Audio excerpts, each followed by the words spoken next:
Today we are going to be talking about making a resume. So first, we want to talk about what is a resume. A resume is essentially a summary of your education, your skills, and your experience that you send in when you're applying for a job. They help make you look like the best choice when you're trying to get a job that you want. So what information would you include on a resume if you are trying to summarize all of your experiences and skills that will help you get a job? So first, you're going to include the basic information about yourself, your name, and your contact information. So next, for your first resume, you're not going to have any past jobs to list, but there's still other information you can include that make you look good. Your education, so what school you go to, any important classes that you've taken, any extracurricular activities that you're in, or school clubs, maybe volunteering, and any skills that you have, which can also include accomplishments or achievements, some really great things that you've done or abilities that you have that make you look really great for a job. So here's some example information that you would include on a resume that is based on the categories we just talked about. So basic information about you. My name is Amanda Parlier. Contact information, and of course this is just an example, 1234 Seashell Lane, Ocean, Florida. And like we said, your first resume, you don't have past jobs to list, so you can include other information. Before I ever had a job, that might have looked like education, the IB program, which is a course of study at South Fork High School. Extracurricular activities like drama club, French Honor Society, concert choir, and the National Honor Society. And skills, CPR certified and speaks intermediate French. Now, although that information is a little outdated, that is just an example.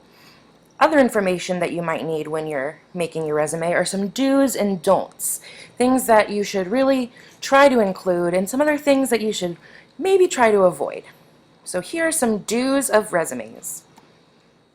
Do, make yourself sound great. That's the first and foremost, most important thing that you want to think about because you're trying to get a job. So you have to make yourself sound excellent to the person who's interviewing you or your future boss. Do include up-to-date contact information. You don't want to go through all of the work to make your resume apply for a job, and then if you're chosen for the job, them not be able to contact you. Do describe important work that you did during school. That can be important classes you took or other things that you did during school time, like weekly trips to elder care or community-based instruction. Do type your resume. We want it to look professional, and that's best done on the computer having been typed. And do edit and proofread for mistakes.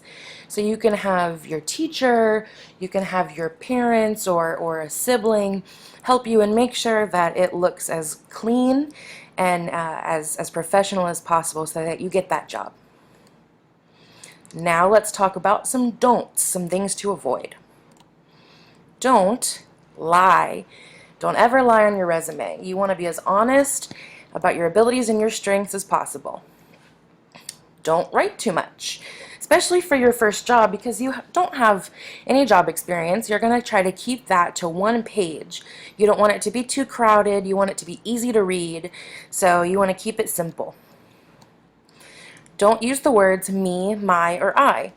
That is just a guideline that has been around for resumes for a very long time. Instead of you saying, I sing in the choir, you would use shorter sentences under extracurricular activities, for example, might say, sing in the choir. Don't include personal or confidential information. Your name and your contact information is enough. That's all that they need. If they need other information about you later on, then you may be able to include that, but for your resume, just stick to the categories that we talked about. Here is an example resume, and you can see that it has education, skills and abilities, activities. This one includes employment experience, which you won't have just yet, but this is what a very well put together, easy to read resume might look like. Here's another. And you see this one looks more like one for someone who's really just starting to look for a job like you. So there's personal information that is relevant to the resume and not confidential.